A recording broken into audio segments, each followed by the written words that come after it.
I'm Mark Seifter. And I'm Linda Zayas Palmer. And this is Arcane Mark.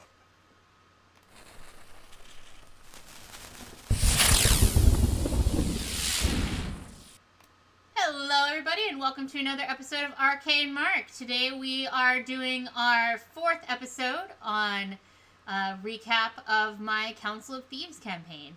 Linda's Adventures, Council of Thieves, Linda's Part Adventures, 4! Council of Thieves, Part 4. And Whoa! when we last left our heroes... Sipping a martini, indeed.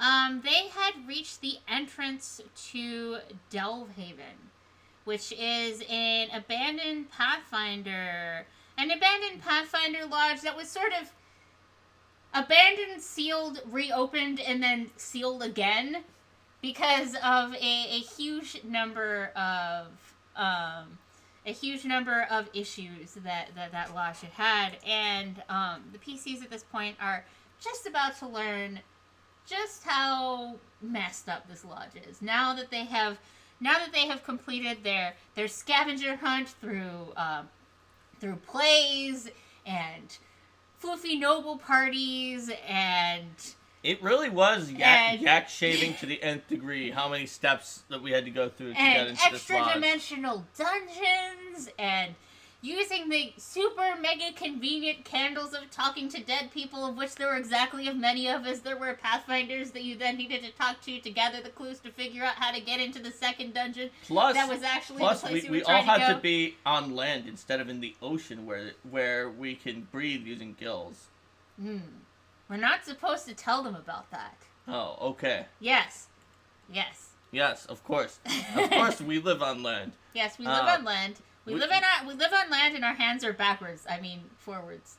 Yes, we're definitely not Shark Shasas in disguise as Mark and Linda. We've earned the face of disapproval from Rico. I think yes, we've that's succeeded. right. Okay, so we made it to the lodge, and so as you might expect, having made it to the lodge with the ability to enter the lodge, the next thing we did was go into the lodge. Indeed. So they had come to this place in part because they were interested in figuring out what was going on with the Shadow Beast, and that was one of their main We had drivers. heard that the Pathfinders were responsible for all the Shadow Beasts, and at first we thought maybe that was through propaganda to get rid of the Pathfinders, but the more we found out, the more we realized that the Pathfinder Society had screwed up this entire metropolis, which is that possibly doesn't exactly tell you which city you're in, because there are a lot of cities where that's true. So we were in West Crown just to make sure. Yes. Also, West Crown, the city in Cheliax that has names based on Italian, and it is shaped like literally the entire country of Italy. It's like Venice if Venice was shaped like Italy instead of Venice. Yes. That's correct. Just a quick recap of who we had along, because it was not the same as at the beginning of any other session, since we added Stav, the obviously not following the tenets of Torag, Paladin of Torag, who is an elf, and Soren, the Pathfinder, actual Pathfinder, Bard Lore Master. Yes. To our group. We had both of those two people, plus everyone that we've said every time that we've had. Yes. Carl, the red cap blooded gnome cobbler, who likes to decapitate people that are knocked out by his spells. Carl, the Crunkfree, the half-orc paladin, who likes making sure that things are clean and tidy and commenting awkward whenever any social situation is remotely not going well. Alicia, the tiefling summoner, who has her alternative human identity as Angel.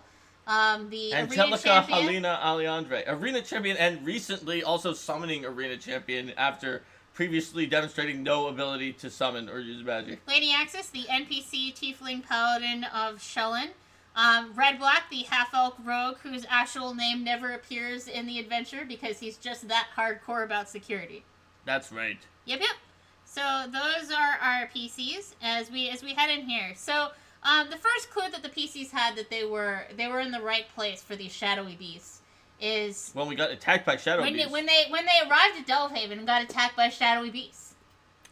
That was like, we were like, well, we also had a lot of reason to believe that the Pathfinders screwed up the city. For example, usually when Thune makes propaganda about people, those people don't agree that that was true. Whereas the Pathfinder Island told us that Thune was correct that the Pathfinders had screwed up the city. Mm-hmm. That made us think it was independently verified. Yes. The Shadow Beast being there was even more... That was the cherry on top of this ice cream sundae of Pathfinder blame game. So the outer courtyard that they came into had both some of these shadow beasts, and it also had these really nasty traps. Oh yeah, the Thrune traps that were there. Yeah, right? the isolation sphere traps that are like you step on them and it surrounds you with the resilient sphere, and then a bunch of swarms attack you, which inside just is of like, the sphere. That's just a really clever trap idea, and I think it's awesome and horrifying at the same time. It's pretty bad for you. Fortunately, Red Black, the security expert, like, look, could he do that much damage? Initially, he could barely do any until, like, the player of Carl got so agitated by the player of Red Black taking feats that raised his skills every level that eventually the player of Red Black is like, fine, if you will stop, like, twitching every time I take a feat, you could take my next 3 feats. Mm-hmm. And by then, Red Black was able to contribute a little more into combat. But when it came to finding traps or doing, like, anything with skills, Red Black was going to do that thing. Well, I think the turning point was when he just stopped taking feats because he didn't care. And yeah, he was like, I don't even need any more feats. I have all the skills that I want. And then the player of Carl was like, please take 2-weapon fighting, please. Or first he was like, please take weapon finesse. You have like 20 dexterity and 12 strength. Please take weapon finesse. Yep. Anyway, but he was mimetically good at perception. Yes. Like this is the origin in our group for the thing of like you can tell that there's someone 3 floors up and that they're fairly calm because you can hear their heartbeat. Because we calculated the DC of going through the floor, or I think it wasn't 3 floors away, but it was on the other floor. Or whatever. Yeah. We calculated the DC increase of going through the floor, and then the DC of hearing someone's heartbeat. Yeah. And determined that was something he could do. What I did was I did perception followed by sense motive for that. So like, so then he had a thing where he would use the perception sense motive combo because he was ridiculous at that to like assess the emotional states of creatures that were on different floors and also like try to figure out like if their heartbeat was like a very different pattern or rate or something that it like couldn't be a human or human type creature, then it's like, oh, this is something else. This thing has 2 hearts. Yes, exactly. Mm-hmm. Anyway, the point is he found all the Thrune traps, so we did not actually get hit by that. He also had like Profession Spy, and he was really good at that, so... That's true. He had really high ranks in Profession Spy. So anytime that there was any sort of like infiltration-based thing, because this is a character that really invested heavily into those types of skills. Then he was good at that. So like these traps and things like that, he was very helpful. Fortunately, because not only were the Thune traps pretty nasty, but there was a lot of misdirection that the Pathfinders themselves had put up in their lodge. They could have sent us turned around and all sorts of things, but Red Black found all of those too. Yeah, and as we were talking about it, you guys never figured out that you thought that there was like just this ridiculously complicated trap on the hallways heading deeper in, when really what it was is that one hallway had one type of turning you around trap and one hallway had the other type of turning you around trap. I mean, it kind of reminds me then of my first experience with the Guards and Wards spell, where I didn't understand that there was a spell that could be causing this, so I thought that it was a puzzle that we were supposed to solve, and I kept drawing out this super complicated map. So for those of you who aren't used to Pathfinder 1st Edition, there's a spell called Guards and Wards that within an area makes you go sort of randomly at intersections. And so imagine a sort of a 3x3 grid of intersections that only has 9 locations in it, that Linda was in that grid of intersections. She had a sprawling map that had, like, maybe up to 100 different locations on it, all of which were those 9 locations with random, because she's like, no, I don't want to go up to the next floor until I fully map this floor. So, yeah, I see stairs going up again. Wow, there's a lot of different stairs going up. Well, I thought that there was a pattern. I was trying to detect a pattern of like, okay, well if I go forward twice here and backwards once, and I was just finding patterns in the noise. Yep, that's correct. That it wasn't actually anything, and I I really appreciate the other players who knew what the Guards and Ward spell was, just letting me do this, because instead of being like, oh, you know, you don't know this, you're dumb, like, it's clearly magic. And just letting me follow this through to its natural conclusion and then be like, okay, I'm confused. just sorry we don't still have the map that you drew. I'm not entirely sure that we don't. I thought we didn't, but we do have the map of that other dungeon from the Arthurian game. But in any case... I'll take a look. I think I found it. Thanks to Red Black, we did not have to deal with that here. Yes, you did not. So there were quite a variety of interesting things in this area. You were starting to piece together from this you already knew the names Bisbee, Donatella's Bisbee, and Ilnric Sivenshin from the list of Pathfinders that you had seen before. And really, the exploration of this place had a lot to do with their tragic tale, because it was their tale that was ultimately responsible for all of the trouble that befell this place. They were part of a Pathfinder group called the Amber Privateers, yes, right? They're part of a Pathfinder group called the Amber Privateers that found an artifact called the Owl, I think.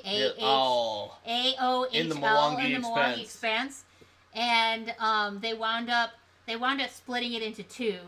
All for one and one for all. The Totem Tricks, which is the side of it that represents shadow, and the Morrowfall, which is the side of it that represents light, and that I always want to say Morrowind, but it's not the No, it's Morrowfall. And the Totem Tricks represents shadow, and that one Shadow Demon Lord dude that Nocticula killed and stole the assassination portfolio from, or whatever. So one that starts, it's like or something like that. It starts with VY. Yeah. But so they split this artifact in half. It's sort of like the backstory of this. And Ilnric, who had the sort of shadow half, wound up turning into a powerful vampire, whereas Bisbee was sort of agitated by the energy of the light half, and really increasingly overwhelmed by the desire to unify the two parts again, and by that sense of incompleteness that he felt, both from losing his dearest friend, who he hadn't seen again since that happened, and also from the desire to put that artifact back together. And it really took a toll on his mind. It really took a toll on his mind and caused a lot of problems. And he, thanks to some of these issues, eventually called for the lodge to be sealed. But unfortunately, it wound up that he himself was sealed within the lodge when it closed. And his spirit was unable to find rest. So he was just so agitated when he died. With the Morrowfall not connected to the Totem Tricks, he is just still, to this day that the story is happening in, is down there, and there's haunts, and there's other issues, and there's weird magic books that do weird things to you and give you bonuses. Yeah.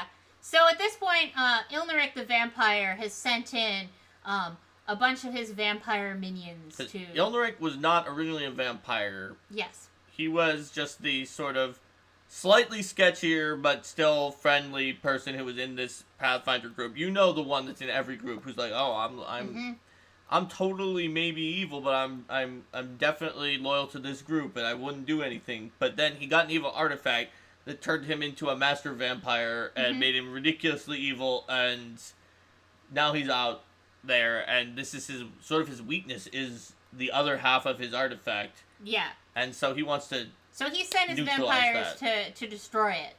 And so this is it. He sent his vampires to destroy it. So there's vampires in here, and there's also Bisbee's defenses, and there's also Bisbee's spirit, and together all three of these things are kind of swirling about to create.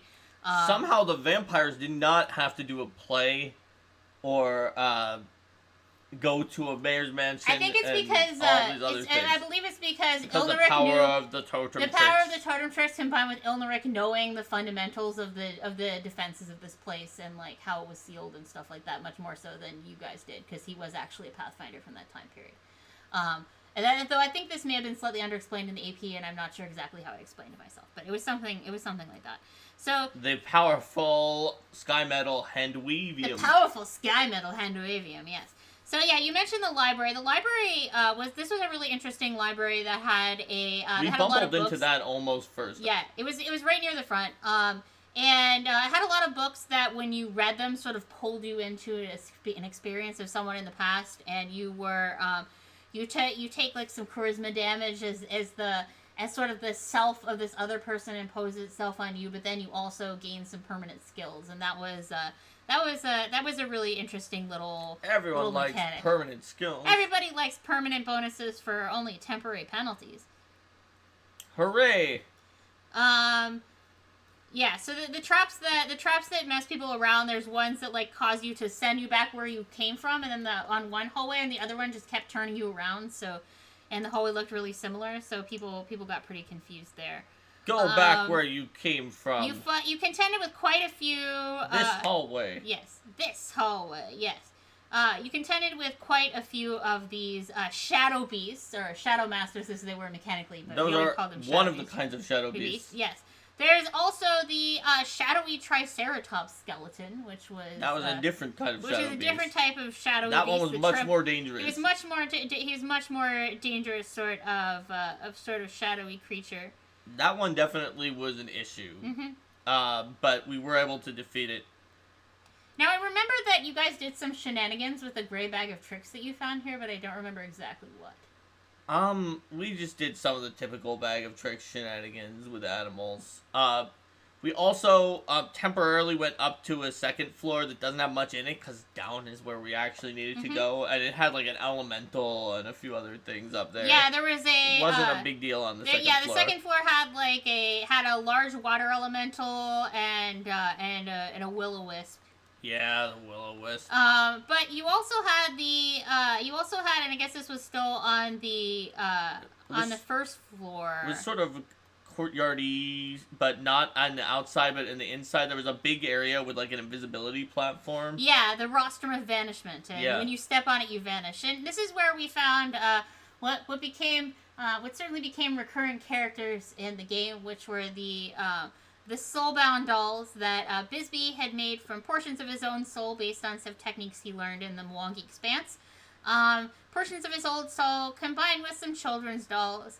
Your friendly little Draggy the Dragon and Fluffy Gug the Teddy Bear, Molly Missy the little Raggedy Ann doll, Mr. Straw the little straw puppet, and the Mwangi Fetish, the very first one that he whose name is just Mwangi Fetish. Yeah.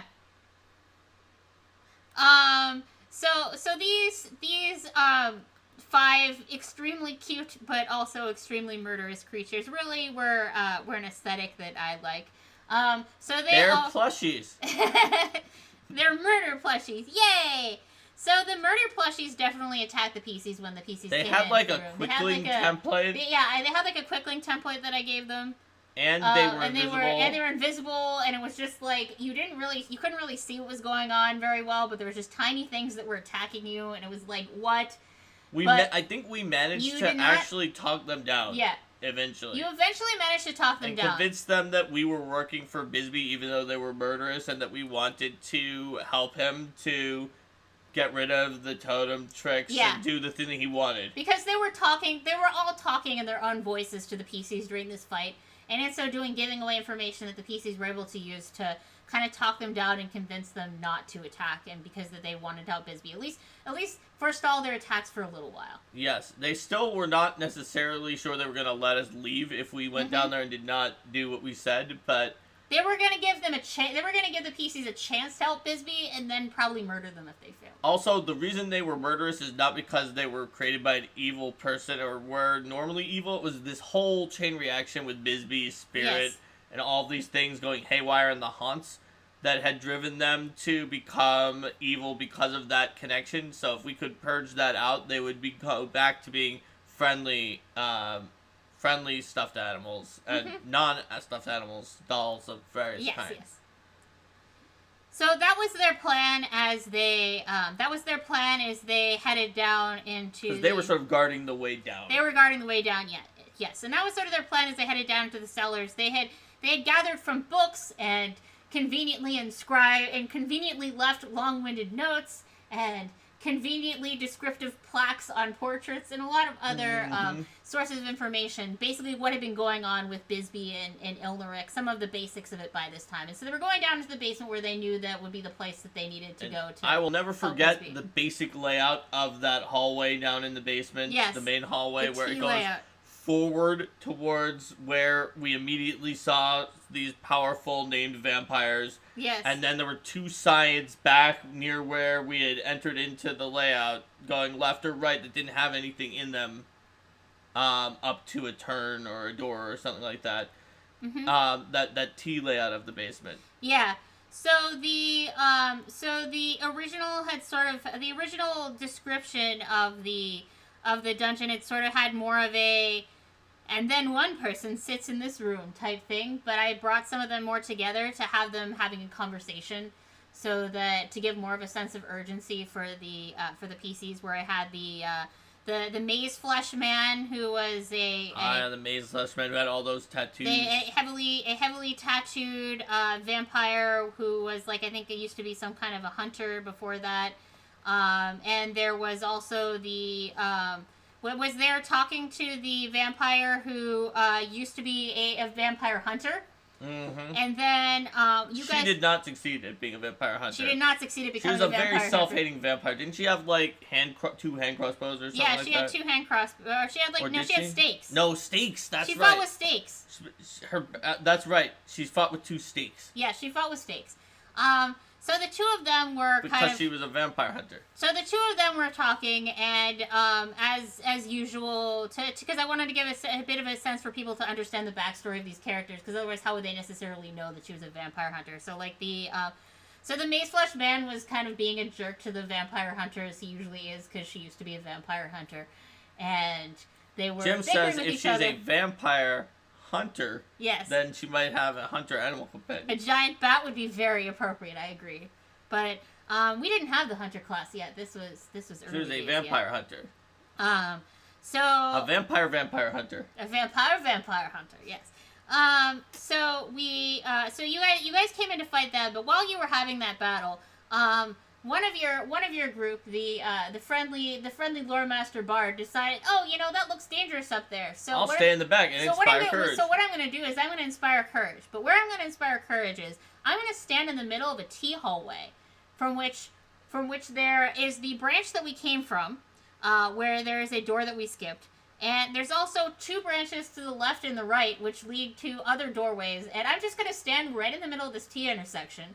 And no one's going to defend me. You raised the question as if it seemed like a bad idea, but those vampires were very dangerous and had energy drain. They were, but like he was standing in the middle of a T intersection with multiple paths, so that like basically anything that came would have to come. I mean, he wasn't in the middle of the T intersection. He was like towards the front of it. It was actually, if I recall correctly, the hallway was pretty wide. In the T dimension, it was pretty wide. He was at the front, closest side to the party. Yes, that's right. Wait, was it down one more floor? No, it's this floor. Is it? This is the cellar level. This was the T intersection. Oh, yeah, there it is. This is the T intersection. He was standing here. This is the door that you went past, and these are the 2 branches. That's right. Oh yeah, that's right. So he had positioned himself so that people coming from pretty much any direction would pass through him first. Which was not good when the loud sounds of combat caused the vampire spawn, as well as the... Oh, no, actually, hold on. I think he was slightly... That's right. He was on this side. He wasn't, like... Because he wasn't that close to them. Yeah. So, but they just piled in around him back there. So they piled in around him. We had a bunch of vampire spawn. We also had there was a vampire cleric of Norgorber who came out too, and just like everything came out, and my rolls were high against his AC. And he died from energy drain. He died from energy drain. So this player of Soren was only with our campaign for a short time, and we knew that he was kind of on the fence based on having some things that were going on with his life and not going to be living in that area anymore and things like that. Whether this session was going to be his very last session or the next session was going to be his very last session. So I was also like not as concerned as I might otherwise be with like completely dogpiling someone, because this was a way to go out in a blaze of glory. Late in what would have been like, either his last or second to last session with our group, and we had played other games with him. He just joined mine very briefly. Yep. So yeah, that was the only permanent character death, I believe, that I've ever had in any game, including Pathfinder Society. There you go. So I'm not a killer GM. That's just because of the fact that the time that you were about to TPK that one group of new players, I finished my game and I came in. I was like, "Oh, I'm a new player coming in with a pre-gen suddenly at this point," and then you allowed it. And then I tried to come in with someone more reasonable, but they all said, "Reiko, the ninja was here all along, and we just didn't see the ninja." But even Reiko still provided enough assistance to barely pull their... Well, I mean, they were still like knocked unconscious. I just had them take extra precautions to do non-lethal damage and other stuff like that because they were new. Yes. But if it weren't for Reiko, they would have still TPK'd. If it weren't for Reiko, they probably still would have TPK'd. And at the very least, they wouldn't have gotten the treasure from that adventure, the successes, because Reiko ran off with the items that they needed so that they could still get their success conditions when it was clear that everyone was screwed. Yeah. Anyway, I'm not a killer GM, so this definitely sticks out to me as my only permanent character death. In one of my games. So, is it that you're not a killer GM, Linda, or is it instead that just Kingmaker was really easy because we had a lot of money? I mean, because you also were known as the Black Widow at one convention because of how many deaths. Yes, they weren't permanent. People paid to get them removed that you caused. Okay, but that was 2 non-permanent character deaths at one convention. But that was like out of the 5 or so non-permanent character deaths. Oh yeah, I've definitely killed more PF1 characters. Yeah. And I'm a 5-star GM, so like if I've only had about 5 temporary character deaths in my tenure, then I'm not a killer GM. I just had plus that time that you killed 2 other people at that convention because you were doing the high sub tier and then they got unkilled.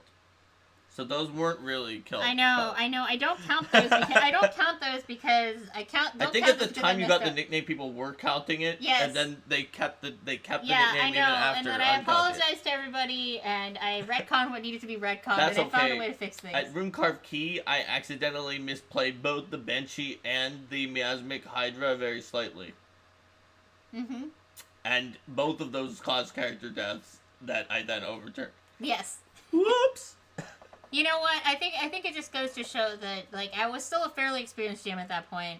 That, like, you know, people make mistakes when they're GMing stuff, and you just kind of have to figure out a way to rectify those mistakes in a way that's fair to your players. Yep.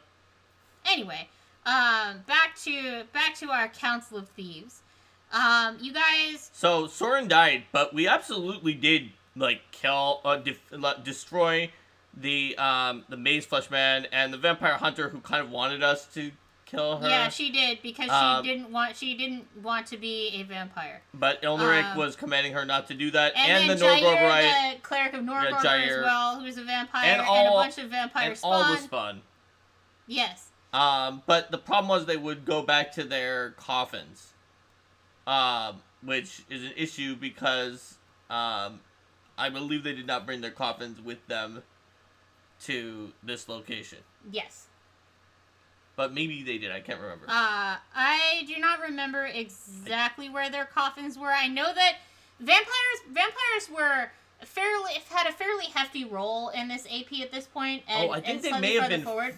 So there were several times when where there were coffins that were like slightly underground that people used gaseous form to get to, and you guys tracked those down. They may have had to bring their coffins, or they didn't bring them and they got in trouble because we were going during the day and their gaseous form couldn't get to the coffins. Yeah. I think we actually did. I think you did actually stake them, and I can't remember like because if these were specifically the ones that had like the coffins that were slightly buried that then they gaseous formed into that then you staked them, or whether that was a different one, but. Tracking down vampires to stake them was definitely something that happened. I think that they may have brought their coffins with them, knowing that they were going to be here for multiple days, and that if they got destroyed, they would die because their gaseous form would come out into the sun. So you guys, so there were a couple of things that you guys I know it was like here. Possibly not in the AP, but you had always determined all the details. For everything. Well, because if you have a vampire, you need to know where their coffin is. Yes. So I think these were here. Yeah. Yeah. So there were 2 more things that were going on here. Well, I mean, there was the giant door that spawns Hellcats. Like, that's pretty dangerous. Yeah, it definitely is.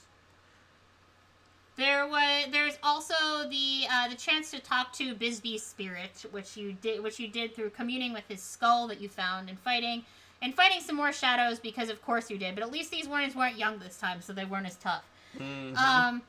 And Bisbee's spirit filled the PCs in on those other details of the plot that I talked about here, the ones that they didn't yet. Know. There were also like a lot of haunts that they fought throughout this place. His spirit was actually less. The one we contacted with the kennel was like less psychologically distressed than the haunts. Yes, it was a lot more able to talk to you about what. Yes, coherent. Yeah. And we made a promise to Bisbee that we were going to combine the pieces together, and we managed to get the moral fall, where we learned that the light piece may be the light piece, but it's no sunshine and rainbows. It was very dangerous too. Mm-hmm. So with them having recovered the Morafall, making sure that Ilneric's forces didn't find it, because Bisbee did kind of recognize the presence of the totem tricks through those other vampires and was freaking out about that too. Like, this means that the side might get destroyed, and there's going to be this huge imbalance, and my friend is going to continue to be cursed, and all of these problems. But with the Morafall in hand, and having cleared everything out, they were eventually able to calm Bisbee's spirit and convince him, okay, we're going to take these, we're going to reunite these parts, and we're going to fix things. And with Bisbee's spirit calmed, they were also able to help the soulbound dolls as well. Yep. I believe you temporarily removed the soul gems and did like some kind of like a ritual purification on those as well. Yep. Just to sort of help cleanse them of the influence of the corruption of that particular place and make it just more of like a pure. We brought them to our secret base in the old Temple of Aridin. Yes. And so the 5 soulbound dolls. Who would have ever expected to find the Blades of Aridin in the Temple of Aridin? Yep. The Blades. No one. No one. I'm surprised Red Black allowed this. I'm pretty sure Red Black rapped about this on multiple occasions. He did. He constantly said that we should find a different hideout. Right. I remember that now. Because it was too obvious. Yes. And Ariel said, well, show me another hideout that has these magical protections and we'll move there. And Red Black said, you're right. We need these magical protections. So the Morafall is definitely a powerful anti-vampire artifact with a lot of things to detect and disrupt undead, and a lot of light-based things like Sunbeam and Sunburst. The other PCs were careful not to spend too much time holding it, and in case they got obsessed with it like Bisbee. So it spent most of the time in extra-dimensional bags, except when they needed to pull it out to roast some vampires. For vampire roastage. Vampire roastage. For example. Indeed. So at this point, the PC said, okay, you know what? We just made the promise to Bisbee. We're gonna go track down Ilneric Sivinchin. Yeah, it's like we know what's going on. We have a mandate right from the beginning. The Blades of Aridin are here to free Westcom from these shadowy beasts. That's what we're gonna do. We know about him. We have the artifact that we need. We're in good shape. Boom! Suddenly, there was a giant explosion. No! The plot requires us to do something else. So they were like, okay, yeah, we've got this plan, we're going here, and then suddenly, as if conveniently, perfectly timed to steer them in a different direction, they see a giant inferno rising from the sky as a familiar building explodes. A Barian's Folly, the manor house where they had gone for the party and where they had gone to reach the knot, and they had learned about the pit fiend imprisoned beneath it and been surprised that Chekhov's pit fiend had not yet fired. There was a giant flaming explosion that was coming from there, and they were all pretty sure that this had something to do with the pit fiend. They told us that pit fiend was clean energy, but it wasn't. So, yeah, the streets were in complete chaos. A plume of fire rose into the sky. Citizens rushed into the streets, temporarily forgetting the peril of the shadow beasts that stalk the night. Yeah. So, this is another part where the Council of Thieves actually do something in the adventure path called Council of Thieves. One thing that people mentioned online multiple times, and that could have been true for our group too, and we you'll see we sort of knew some of this, but not all, mm-hmm. is that, like, to the players who are trying to remove the Shadow Beast, assuming you don't get caught in the trap of trying to overthrow Thune, which is absolutely not in the AP, but to the players' mind, because the Council of Thieves is so hidden and just mentioned a few times briefly, the actual adventure path could be called, like, Owl with an H for one. All for one, or something, because we just want to remove the Shadow Beast. That's the main goal. Ilnuric is sort of the main villain. And all of these Council of Thieves things are just sort of these from left field, oh, I guess these people are going to stop us from doing what we want to do right now, and then be annoying later after we've done it. So, but they do enough things throughout the AP that, like, it's possible for, like, when you count how many of the problems they instigated, it's not like they only appear in the last part. I think it's though that they don't like leave like a call sign that's like Council of Thieves was here, lol. Right. Whereas Ilnuric and his Shadow Beasts have terrorized the entire city and enforced a curfew, and it makes the city of West Crown become a city that is afraid of its shadow and that people want to take back the night. Like, that's a really strong notion, take back the night, whereas, like, Secretive Thieves, who you're not really sure exactly what they were doing, less so. But here, we're pretty sure of what they were doing. Yes. They definitely became second on our list after Ilnuric's invention, after blowing up the mayor's mansion. And so there's a variety of quests that pop up here. So what's left behind after the initial explosion is 5 pillars of flame, like stationary tornadoes of fire that, like, only radiate heat if you're within 10 feet of them, and there's this weird magical fire that's just constantly shooting up from the mayor's manor. So that's definitely a flashpoint that the PCs wanted to go to. The Dotari barricaded the Dotari had barricaded it off. Also, it quickly became known that nobody could find the mayor after the explosion in the manor, so the mayor was missing, possibly dead. There are also a bunch of rumors about missing nobles, and that there was a curse that had inflicted another noble family, the Martis family, that it was causing their guards and their help to vanish. So there were sort of like these 3 things that were going on. So the PCs investigated what was going on with the Martis family and determined that it was tied to vampires, because a lot of things here were tied to vampires, and vampires are doing everything. So I guess the way that this AP presents is a good way to sort of think about it. There's a few different factions that are running around right now. There's the tiny Council of Thieves Loyalist faction, which is commanded by the leader of the Council of Thieves, Vasinito Drevenge. But Vasinito's children, Chamity and Acardrian, have usurped much of the control and taken over, and Vasinito is kind of in denial, and some of Vasinito's few remaining loyalists have been captured. Such as Irkane Oberigo, who appeared in the feast in the last... Yes. Or was it 2 episodes ago? Yes. And this usurper faction also includes Crosiel, the one I turned into an Arrhenius, who is the major domo of the mayor's now non-existent villa. That's true. There's also a faction of faithful to the pit fiend Liebdaga, commanded by the bone devil Nixervex. And there are also the thralls of the vampire Ilnuric Sivention. All these factions are sort of the major power players. I'm not even sure we ever realized that Bone Devil actually represented a different faction. We definitely had to deal with him, but I don't think we figured out how many different groups were doing things. Even that the Council of Thieves was having a giant civil war, necessarily exactly how it worked until part 5 when we realized what had happened. But these are sort of the factors that are working to us, it was that there were vampires and there were devils. Yes. But then, I mean, it was a little bit like, the way it's presented, the devils had been ensnared by the Council of Thieves, but they also had their own agenda, is more kind of what's going on, because devils always have their own agenda.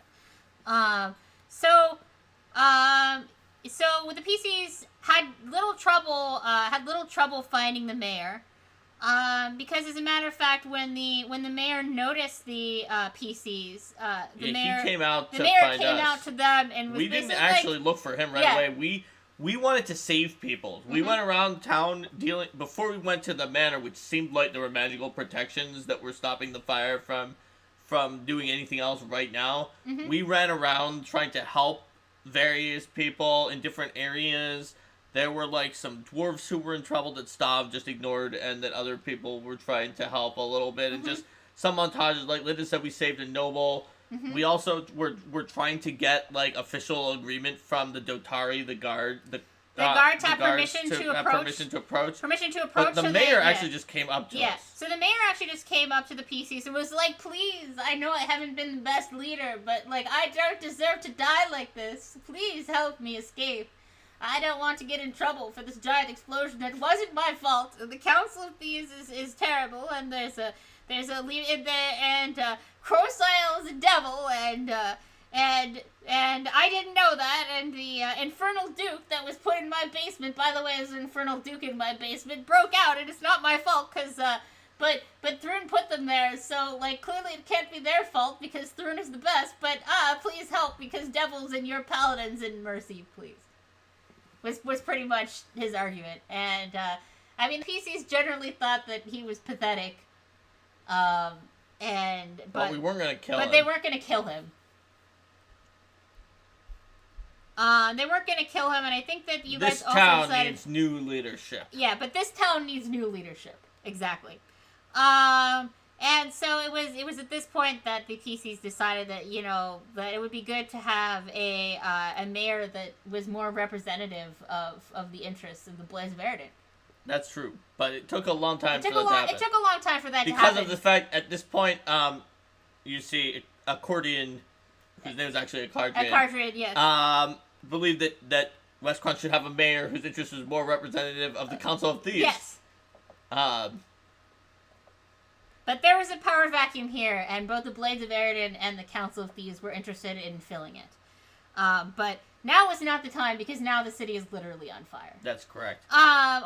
It is the time for the Council of Thieves, but not for us, because we're the heroes. You're the heroes, and you have to go save people. Yes. Yep. So the mayor offered to sign partial ownership of the contract that he had with Liebdaga over to the PCs to assist them in So we could try to use it to debuff Liebdaga. Yes. Which we definitely wanted, because we maybe have been really strong, and Paladin's ability to smite before the first errata in PF1 may have been really broken, but it's still an Infernal Duke, and we're not that high level. Even a regular Pit Fiend would be a lot for our level. He also talked about a plan to shut down the engine by using the 5 cooling pools, which are super safe because they use friggin' Styx water drawn in from the great beyond. Well, I mean, they tried to ask the technicians if there were any safety hazards from the Styx water, and they said, I don't remember any safety hazards. Yes. It should be fine. So I don't see what your problem is, Linda. Then after that, they said, are we technicians? Why are we here? Yup. And he also found out here that, that there was, Liebdaga, there were tieflings who were known as the Spiral Keepers, who were, indentured servants who were responsible for protecting the spiral where the Pit Fiend was from any sort of intrusion. I'm sure that they definitely would never become co-opted by demons, because this is Cheliax and demons are forbidden. Yes.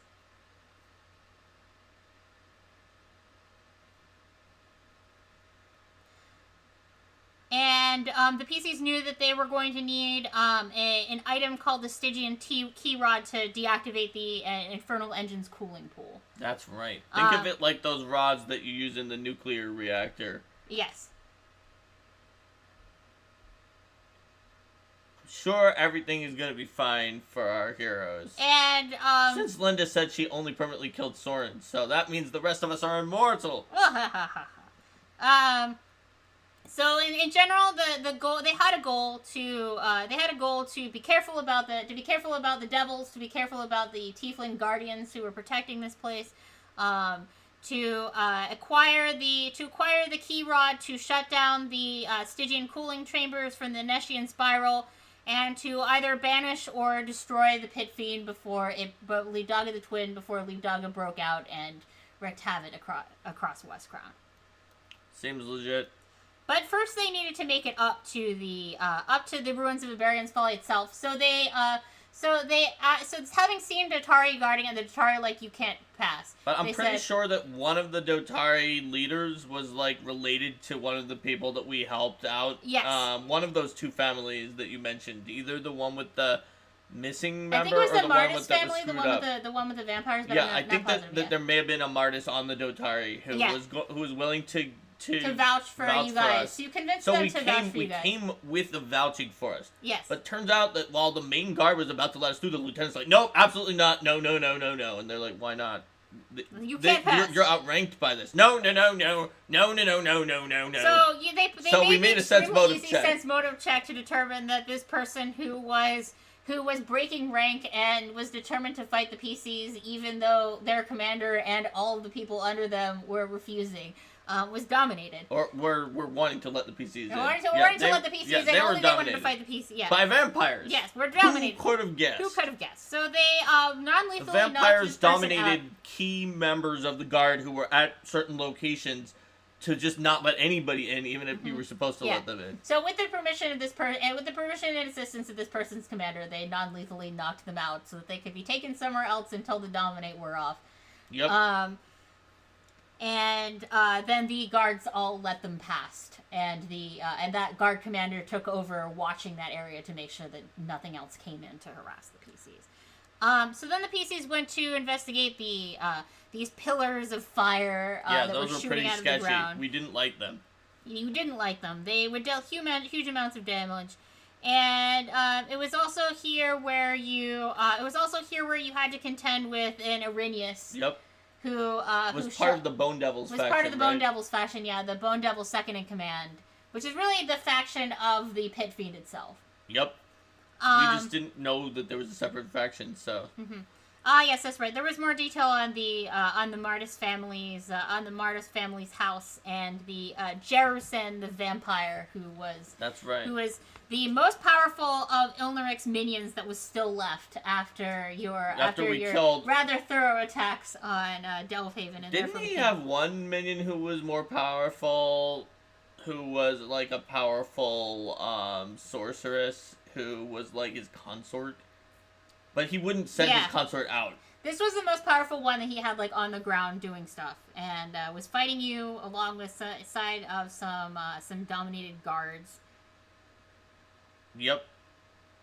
You also had to contend with the Bone Devil himself in one of the gatehouses as you were exploring this place, and there were also had all sorts of surprises in gatehouses waiting to make sure we couldn't get through. That's true. There were also some giant lemures that were these large lumbering lemures that were just a bunch of lemures agglomerated together. Yeah, we were worried because it's they're this big and we're fighting them now. Maybe they're really strong, but they actually were not that strong. They were not that bad. Even though they were big. Yep. Well, if you could just make more powerful lemures easily, then more devils would probably do that instead of bothering with the powerful free-willed ones. Fair enough. In terms of their shock troops and stuff like that. The dash-int blobs that lemures are. So, dash-int blobs. So you guys explored through that, and you reached the ruins of the manor proper, having made it past these gatehouses and contended with devilish foes. That's right. You were able to sort of gather some information from a variety of people and notes that you found around this area. There's always convenient notes that have just the information you need. Learn about the schism within the Council of Thieves. Yep. That's when we were wait a minute. Something's going on with the Council. And that the Council of Thieves, the upstarts within the Council of Thieves, the Draven, Shiblings, Chamedy, and Acardrian, their plan was to make a pact with Liebdaga where in exchange for their help in freeing him and helping him ascend back to his power, they would assist them with being the ones who were in charge of Westcroft. And then they could say, "At last we shall have our revenge." Yes, that was a particular phrase that was used a lot.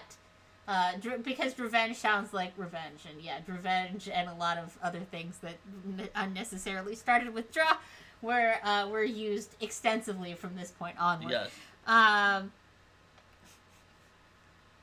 But fortunately, so there were a couple of important things that were going on. There was the there was the contract of Liebdaga, which they found from the mayor. There was Liebdaga's sort of control talisman, which was in the hands of a Diabolist, the Diabolist commander of the Spiral. Mm-hmm. And there was the Stygian key rod, which they didn't really know. Yeah, it's going to be somewhere in the Spiral. So the Ruin Manor was patrolled by a large number of opportunistic thieves working for the Council of Thieves, who were not just patrolling but also looking for treasure that they could pick up. This was one of our very first time of fighting like council mooks. Yes. Eventually, we would have to find a wholesaler who was willing to buy +1 studded leather armor, even though it was strictly inferior for the same price as it was Mithril +1 leather armor. +1 leather. +1 leather at least druids want. Yes. But for a while, I guess some of them had leather, but for a while we found +1 studded leather, which is just worse for everyone than a Mithril chain shirt. Yes. Some of the ones that had less decks, I think I put in +1 studded leather just to make them to give them a little better AC, so that they wouldn't be killed by us quite as quickly. But it was sort of, there was this joke about these crates of standard issue Council of Thieves armor that you had to teleport to Absalom to wholesale. I think at one point you actually played along with the joke by having us find near the end of the campaign a crate that just had +1 studded leather. That's what it was. Yeah, that's why I was thinking you actually gave us as a treasure. I actually found you. You figured out how much money we should have gotten. Yes. And it was like, oh, because you added some things because we were going a little higher level. We had more PCs. You were like, I need to add like about 15,000 more gold for the party. Yes. So I'll do it in the form of a crate of 30 studded leather. +1 studded leathers that were meant to go to the Mook council and members. then I decided that they had like some kind of deal with the crafter who was like making these things for them. Who was obsessed with studded leather. Obsessed with studded leather or whatever. Yeah, like there was this. There was this whole mythology around their +1 studded leather armor. Well, because when my players really latch onto something that maybe like there isn't necessarily an explanation for in the adventure, I love to come up with an explanation for it that they can find if they dig into it a little further, because they just have fun with that sort of thing. Yep. There is the glyph of wardingly trapped entrance to the spiral with the extremely complicated password spiral. Yeah, it was really. Definitely not our very first guess for the password. Yeah, so they didn't have any problems with that. But, so, we've made it once again to the point where we are about to go into a giant dungeon at the end of a part. Yep. Is this a good stopping point? I believe it is. Okay. You're about to go into the Nescian Spiral. You're about to go into the Nescian. You're about to go into sort of the path to the Nescian Spiral. The place that's right outside the Nescian Spiral. And then there's the Nescian Spiral itself. Maybe we can do the guards. I think we can do the guard post. Let's do Area E. Yes. Area E. So you guys had I don't remember. Did you guys figure out the knock sequence to enter this place from another method like spying? I believed you did. Yeah. I think we may have interrogated one of the opportunistic thieves because they didn't have much loyalty. They weren't even full council members, if I remember. They may have been just opportunistic thieves. And we got information from them. And I thought you had the correct knock sequence. They told us also some of the people that were down there. Like, wasn't there like a wizard or something? You know about there was Berton Vittershins, the harrower. There's a harrower. That's right. Yes, and Crocile was also in there, as were a variety of shadows. But you definitely caught them. You definitely caught them with their pants down. And Berton and several other council members were playing towers. With the yes, that's right. I remember because Angel's like, you're a harrower and you're playing towers with the harrow deck. That is sacrilege to the harrow deck. No real harrower would play towers. Yes. And then that made the harrower really mad. Yes, he really did not like that. He was known for the dealer. As the dealer, both because of his skill at dealing cards and the fact that he was responsible for... They had codenames too. Red Black appreciated the fact that they also had codenames. Yes. So they,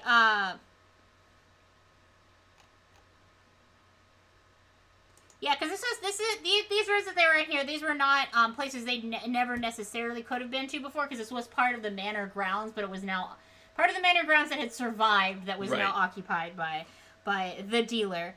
The dealer. And the dealer was also someone whose loyalty was more to himself than to the Council of Thieves, and was like, I'll surrender, just let me go, I'll give you information. Yep. And the PCs generally accepted those surrenders when they thought that the people were legitimate, both because they had Paladins of Shellen, which meant that they were more merciful, and because they had Red Black the Spymaster, who liked gaining intel on the enemy. Yes. You have to turn the red information black about them, but not about us. That's correct. So this was also where you confronted Crosael, who was very not happy with you guys because she knew you must have been the people who caused the holy water to burn her throat. Anyone who had blessed water, which was only the paladins. So she was anyone. So she definitely attacked you guys. And here it says that she said that she would let you go. If you let her go, she'll that share was the original with the original Tiefling Crosael.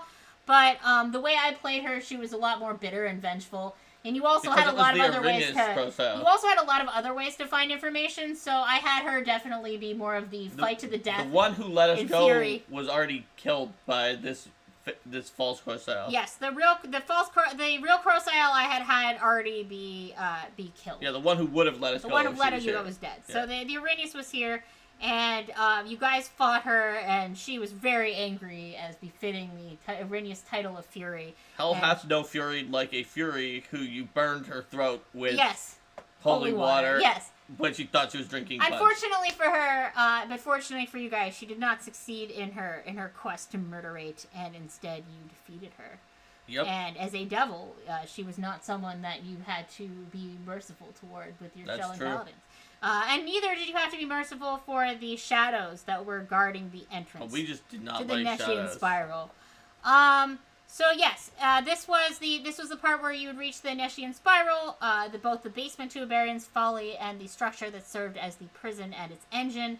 And I think that we can, this is now a good stopping point. We can jump right into the convoluted dungeon, the Neshian Spiral, which took up a large portion of the rest of the adventure. So let us go ahead and say goodbye to our friends on YouTube. All right. Bye, YouTube. See you next time. See you next time.